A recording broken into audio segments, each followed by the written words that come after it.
Hi, I'm Leanne Ely. I'm a nutritionist, a New York Times best-selling author, and some people even say I'm a life coach. I started the Daily Dish Show to share my story, my truth, and my journey to vibrancy, and to inspire others to do the same. Because it's all about grit, perseverance, and finding a way despite the odds. It's about embracing the whole woman, not just the parts that are easy to love, and feeding her heart, mind, body, and soul. But I found that this isn't just my story, it's your story too. It's go time. This is the Daily Dish. You guys are gonna love, I hope you are anyway. I have to tell you, I've been busy with family. We had Mark's daughter here and soon to be son-in-law. We're hoping this is happening pretty soon, but getting there, I think. And their little dog, Willie, they were here from Saturday all the way to today. They're leaving. And we had just a lovely time. And I just was a little bit MIA. You probably noticed that I wasn't quite as active, but I had a chance late last night to kind of go in and peek at our little Hot Milk Sprint group. And you know what I noticed? I noticed a lot of vulnerable posts. I noticed people sharing vulnerable things about their personal life and children, a personal hard part of a vulnerable post about, I'm really having a hard time here and I need to be accountable. I noticed people coming and asking for prayer. I saw and noticed and really felt. And at the end of looking through all those posts, I don't think I even had the energy at that point to even post or say anything or even like the post at that point. I'll plan on going back later today. I felt inside of me that being vulnerable is one of our superpowers. And having the ability and the courage to step into this place of vulnerability is a way to take off one more layer of, hey, everything's fine, garbage that we've all learned how to do. We've all learned how very well, either from parents or from whomever. We've learned how to put on masks and to pretend and to think that everything is just fine. And I hate the word fine. How are you? Fine. I hate that. It's almost underhanded, like everything in my life is exploding and I'm just going to sit here and grin like a fool. I think that this week on Strength has really brought out a lot of vulnerability in a great way, said Sarah. Maybe that's true. Maybe that's true. What I do know is, one of my favorite people for this whole topic of being vulnerable and being courageous and letting go of shame and all of this is Brene Brown. And if you've read any of hers, look what Gloria said. I feel safe to be vulnerable in this amazing community. Lisa said, I don't want to pretend anymore. June's getting chills. Lucy says, I was richly rewarded for being vulnerable this week. What do you think about that?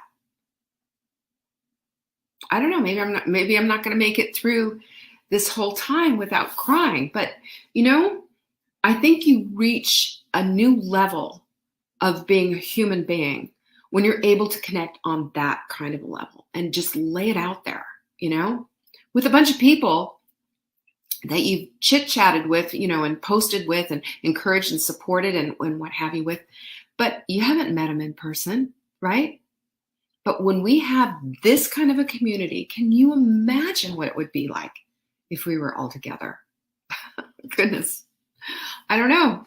I'm just letting you know. These are my thoughts. And this is why I keep saying, come to full bloom. It's important, this is a connection. But the fact that we're even here and we're even experiencing this kind of power in the vulnerability that's being posted. And you know what the most beautiful thing is? Reading the comments that come after. Nobody's saying like, just pull yourself up by your bootstraps, or this too shall pass, or don't worry, God won't give you anything that you can't handle. Crap like that just makes me bristle with anger, because it's dismissive. And when you're putting yourself out there and you're really willing to be vulnerable, you want to be met with people who are empathetic and loving, right? Empathetic and loving. Joanne says, such kindred spirits here. Yes. Betsy says, be true to yourself. I'm not going to lie to myself anymore. I'm done with it. Some days are not fine. That's right. 50 days till full bloom hugs, 100%. So I'm going to talk about vulnerability because all week we've been talking about power. And in us, this incredible power that's been given, God-given, that's in our DNA. I believe, you know how I talk about inflammation and every cell and the mitochondria and the membrane and all that. I talk about this because I say individually, every cell is a representation of what your body is.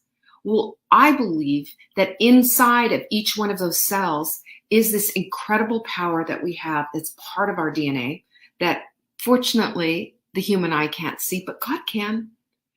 And this is who we are. This is the stuff that's innate and within each one of us. No one is taken out of that equation. No one is exempt from this. Everyone has this incredible power within. And it's a personal power, and it shows up in a myriad of different ways. And today we're just talking about the power of vulnerability. Now, the dictionary says it's the quality or state of being exposed to the possibility of being attacked, either physically or emotionally, or harmed even physically or emotionally. Vulnerability. I think about vulnerability when I'm playing with my dog and I see he just lays back on his belly. And that's a vulnerable position for a dog, by the way. And you're just rubbing his belly and telling him what a good boy he is, right? Isn't that so fun that you do that with a dog? Well, we do that with ourselves. We expose our bellies, so to speak. We expose ourselves. There's an old saying called opening your kimono, and just letting it all hang out there. And we do that. And when we do that, do you know what we do? We're dropping a layer and we're adding into our whole equation of this vulnerability amazing courage. Courage is such an interesting word. And if you're going to be part of Full Bloom, we're going to really dig deep into Full Bloom, into courage. That's going to be a big part of what we do as part of, our work that we do for the conference.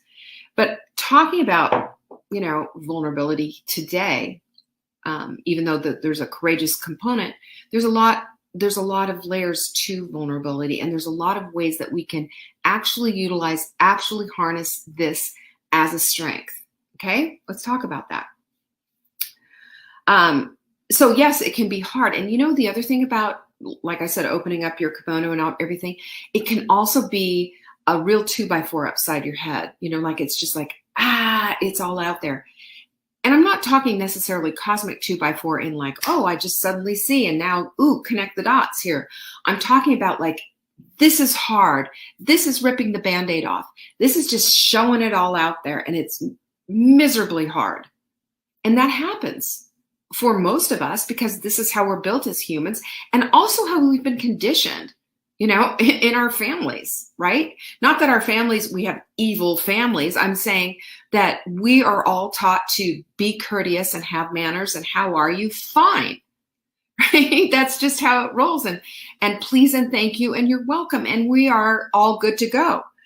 But there is this thing that happens to us when we start to be real, that we start to be vulnerable, much like the skin horse, who's having this conversation with the rabbit about being vulnerable. This is what makes you real. This is what makes you real. It's when everything is off. It's when you're missing a button, or the skin's a little rubbed off, or whatever it is, if you're, follow that story. But here for us, we do this, when we do this vulnerability thing, we come into a place of a safe setting, and we've created that. We've created that with this community and with all these years, and with showing upness and being able to step forward and opening your kimono maybe, or coming alongside and supporting somebody who really needs you, who really needs a kind word, who needs a handheld or needs a loving thing said to them or needs to believe something a little bit different. Because oftentimes what happens with this vulnerability comes a lot of beating up, like putting yourself down and saying that it's just, it's everything that you can't do, So I believe too that when we're vulnerable, though, it puts us on a path to a healthier relationship with ourselves. We start to see things maybe we didn't want to see before or confront. And confronting is never a thing. Nobody ever says, hey, I know I'm going to get up today and it's going to be all about the confrontation because it's so much fun. We have a tendency to avoid that more than anything. It's awful and hard. And it puts us in a vulnerable place too. And it also, even when it's with ourselves. So, but when we do this with ourselves, we set ourselves free when we start to be vulnerable with ourselves and start to really confront those things that we're seeing. It sets us free from them. Maybe not all at one time, maybe not like that, but certainly on the path anyway. Number two, it draws us closer to others. And you've seen this, we've experienced that this week within our community. And it also gives us a better relationship with the truth. Because when we duck and hide, when we avoid, and we're not looking at things that we need to be looking at, it doesn't make it easier. It makes it harder. And there's a lot of energy going into avoidance. When our energy is aligned with what it is that we want in our lives and aligned with our actions, there's flow. And we talked about high vibe and all that. That's high vibe. That's high vibe and flow. And it's just like, go, go, go. Everything's great, great, great. I love this. I love this. I love this. And it makes it so much simpler, so much easier, right? But, when we start to get it and we start to dial in and click with it, so to speak, that's what happens. Our vulnerability starts to become a strength and a power. Brene Brown, if you know Brene Brown, Daring Greatly and a few other books. I mean, she's really good to read. Watch her TED Talk on YouTube. She said, vulnerability isn't winning or losing. It's having the courage to show up when you can't control the outcome. And that's what happened this week. And that's what I saw on repeat. And that courage is such a tangible thing and it works in so many different ways. But we also need to understand that while vulnerability can be the core of shame and unworthiness, we know this and that's one of the reasons why we don't want to be vulnerable. If we courageously go forward anyway, in a safe setting, guess what happens? We can get to this place of 1, find joy, 2, find it creatively, 3, start belonging and feeling like we're a part of, and 4, feel more love for ourselves and for others, believe it or not. So this finding joy thing, there's finding joy because we've let go of the thing that has held us back and given us misery for so long. That's where the joy comes. We let it go and we pick up joy instead, right? Can you feel that? There is joy in that. And it's the scariest thing to get there because that is one of those gap things that we talked about. Brene Brown. There you go. Look at Sarah. She's writing a new book right now. I know. Brene Brown.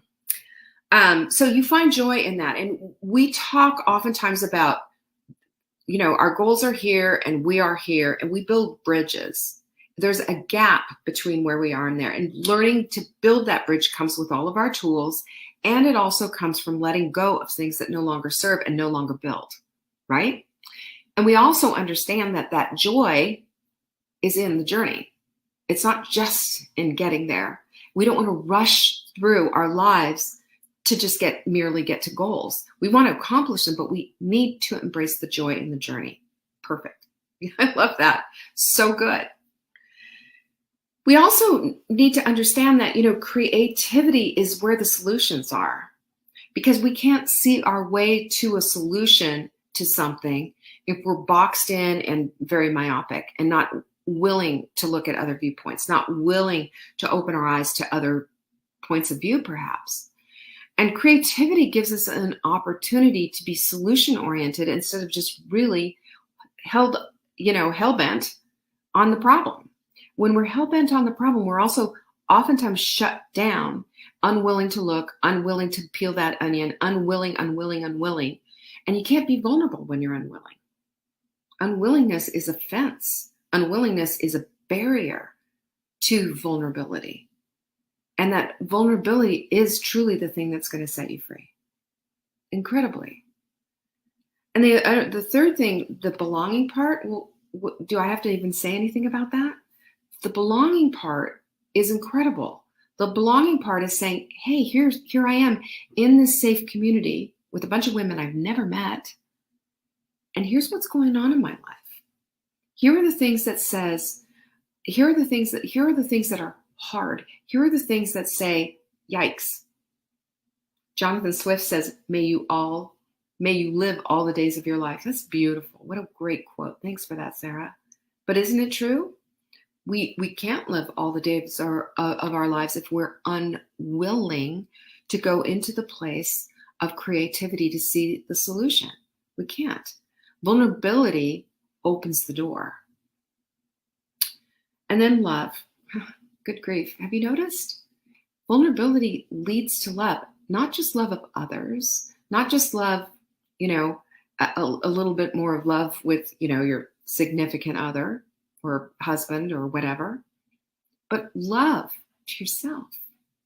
And you start to love yourself up a little bit and say, I got a lot of bumps and bruises and warts along the way, got a lot of ugly stuff that's just come out. Oh my gosh. But you know what? You're all I got. You're all I got, Leanne. I mean, I can't trade myself in any more than you can. We've got this one body. I call it the bodysuit. And this is your car for life. This is all you got. But also you, the beautiful self, you inside. And being this vulnerable woman is going to allow you to be the very best version of yourself that you can ever be. You can't do that if you're unwilling to be vulnerable. You see how powerful vulnerability is? So psychologists say that being vulnerable, then you go into the psychological bit. Check this out. I got 5 things for you. Psychologists say that being vulnerable helps you, number 1, make deeper connections. Amen? Pinkies up? What? Of course. Don't you feel deeply connected to these women in this group? Don't you? I know I do. I mean, I know so much about each one of you. I know Sarah's son's first name is Clark. I know Lucy does this beautiful artwork and mosaics and everything with glass. I know about Patsy's handwork. I know about all these different things about you. I know that Gloria lives in Mexico. I know all about you. You post things and don't think it's just, I'm watching. I see you. I see you in your most vulnerable ways. I see you in your strength. I see you when you're naughty and nice. I'm freaking Santa Claus. It's true. But that's what it is. That's a deeper connection. That's beyond just like, hey, blah, blah. Here's my cute little meme that I'm sharing. It's way beyond that. Number 2, psychologists also say that being vulnerable gives you better knowing. Gives you better knowing and helps you to develop your beautiful self. It drives you right into your own soul. It does. It does. Because that is the core of who you are, is right here. And there's all this beautiful connection. There's a connection to yourself. There's a connection to your higher self. There's the connection to God through the Holy Spirit. There's this connection and your intuition, your empathy, your love. It's all intricately connected. And you can feel it grow and develop and become more of who you're meant to be. That's vulnerability doing that. That's vulnerability lifting and opening the door so that you can get in there and see it. Number 3 is acceptance and empathy of yourself and others. Holy cow. Doesn't that make such a different way? I had a long time ago when I was living in Green Creek, North Carolina, I had, and we've all done this. we've seen somebody think their lives are just so perfect. And it was my pastor and his wife. And they had their son, and I know they had a car accident and lost another son. Well, they had 3 children, and they lost one of them in a car accident. They had a daughter and a son, and then they adopted 2 children from Brazil. And what they went through with these kids from Brazil, they had a horrible, they were young, older when they were adopted, and what they went through was absolutely gobsmacking. And I'm not going to get into all the details because it's unimportant right now. I mean, it's important to them, of course. But I will never forget having coffee at her kitchen table, where I thought her life was absolutely perfect because it sure looked it. She had this garden growing. She had all her life together, and her husband was lovely, and their kids, this, that, and the other. I knew one of the adopted daughters had gone off, and that's all I knew. Well, she opened it. I was sharing with her. I felt like I was just so broken and so having a hard time dealing with my marriage at the time, and trying to homeschool, knowing that I had a child with a disability and not being able to get him the help that he needed because my husband at the time didn't believe that, didn't believe it, whatever. And she said to me,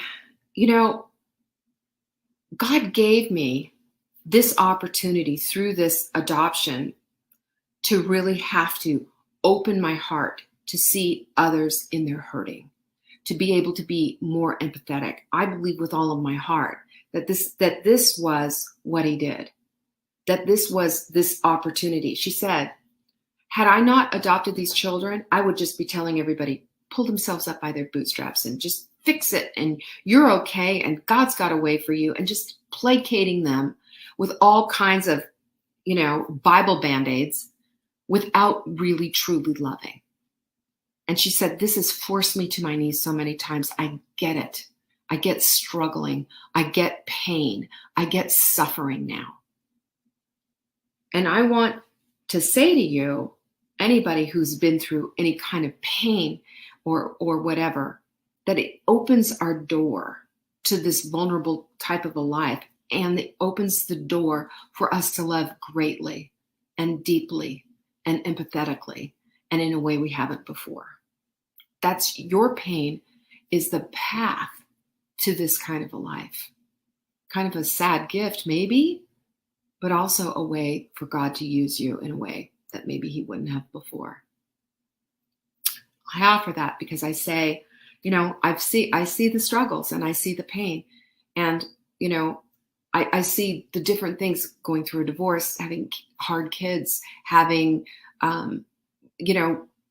struggles in your health, having all these different things.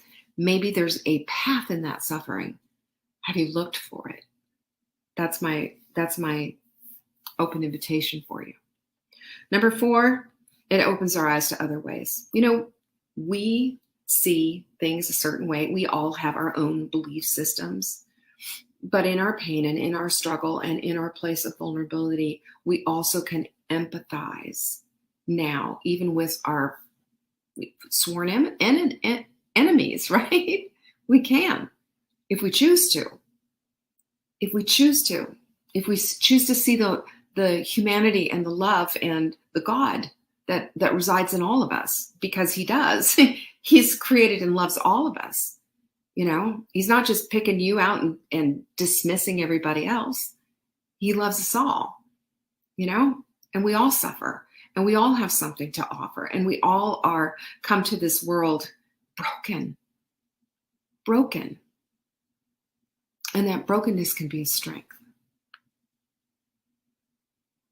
Number 5, it teaches us to be okay with being uncomfortable. Have you noticed that? It does, because what do? Right? We run from discomfort. We push it away. We decide it doesn't exist. We deny it. It's just whatever we can do. We look at something else. We put our focus on anything but that. Because anything but that is better to be focused on this. This is the raw stuff. This is the place, the tender stuff that's in our heart. But I love this Brene Brown quote. Being vulnerable is our most accurate measure of courage. Accurate measure of courage. When we shut ourselves off from vulnerability, we distance ourselves from the experiences that bring purpose and meaning to our lives and to our work. I mean, that's exactly it. You know, she said it in a quote. I said it took me 10, 15 minutes to get around that. But it's the truth. And you know what? This is how we live wholeheartedly. This is how we live wholeheartedly. Vibrant lives. They're born out of our brokenness. You know, it's not easy peasy. Oh, look at me. Watch me skate. Nobody does that. We do it through brokenness. We walk through coals. We walk through fire sometimes. We do things that we would never think that we have the guts to do because of children, because of a relationship, because of a job even. We find ourselves in the place of vulnerability because of the pain. And if we use vulnerability as a power, not only do we get through the pain, but we come out of it so much stronger. Wow, that's powerful. You know, we want to do everything to stop the hurt, to stop and to avoid the pain and to push it all away. But our greatest victory is going to come in the acknowledgement of our vulnerability. We even embrace it, hold on to it, and just say, okay, I'm in here. It's like wrestling a pig, right? It's hard, but you wrestle the pig and you get him to the ground, and it might be hard, but I'm going to tell you, at the end, you get the bacon. You get the bacon from the whole thing. It's our greatest teacher. Vulnerability is our greatest teacher. It's going to show us the things that we need to see. Without it, we don't. Without it, we put on blinders. Without it, we pretend. Without it, we're just fine. Hey, how are you doing? Fine. My life's great. How are you? Fine. Wearing a mask is not going to get you to the place of authentic life. It's not going to get you to the vibrant life that you want to lead. Not at all. Brene Brown says, shame is a liar. And this is what happens when we look at vulnerability with the wrong eyes. It's not shameful to be vulnerable. It's human. Courage is the truth that opens the door for vulnerability to do its incredible work. Period. And I have a quote it's my quote, and it says, the door to success is inward, not outward. Well, I'm going to tell you this, that the door to success will never open outward if you're not willing to be vulnerable. Never. Vulnerability is a superpower. It's a strength. The only thing is opening your door to vulnerability is do it in a safe place. We have that in the Hot Melt Sprint Group. We're blessed indeed, right? So I invite you then to go to this place of saying, am I willing to be vulnerable? And am I willing to allow for this vulnerability to teach me what it needs to teach me? Am I willing to have the most vibrant life ever by maybe going through a little fire, maybe going through a little pain? I say yes. I say yes to all of it. And I'm saying yes for you too. And I'll hold space for you who are saying, because this group is here for you. This is what we do. And this is why we stay connected. And this is why we roll through the challenges. And this is why we're constantly talking about this thing and this thing and this thing. It keeps us connected. It is better to learn slowly because that gives it time to sink in. It's true. It's also better to learn in the way that you are, however your learning style. I am an audible learner, or a visual learner rather. That's the best style for me. And I like things quick. I'm a quick start. So I like it quick, but then I process slower. Anyway, however you want to do it, my flesh and my heart may fail, but God is the strength of my heart and my portion forever. Amen. Amen. David knew how to be vulnerable because he knew how great his sin was too. When he was finally able to look at it and be vulnerable and lay it all out, that's when things turned around for him. That's when it really turned around for him. And he became the wise man that he was meant to be. We can't do that in our cockiness and our know-it-allism, can we? We can't do it in this place of hiding and pretending. It's never going to get us to the place that we want to go.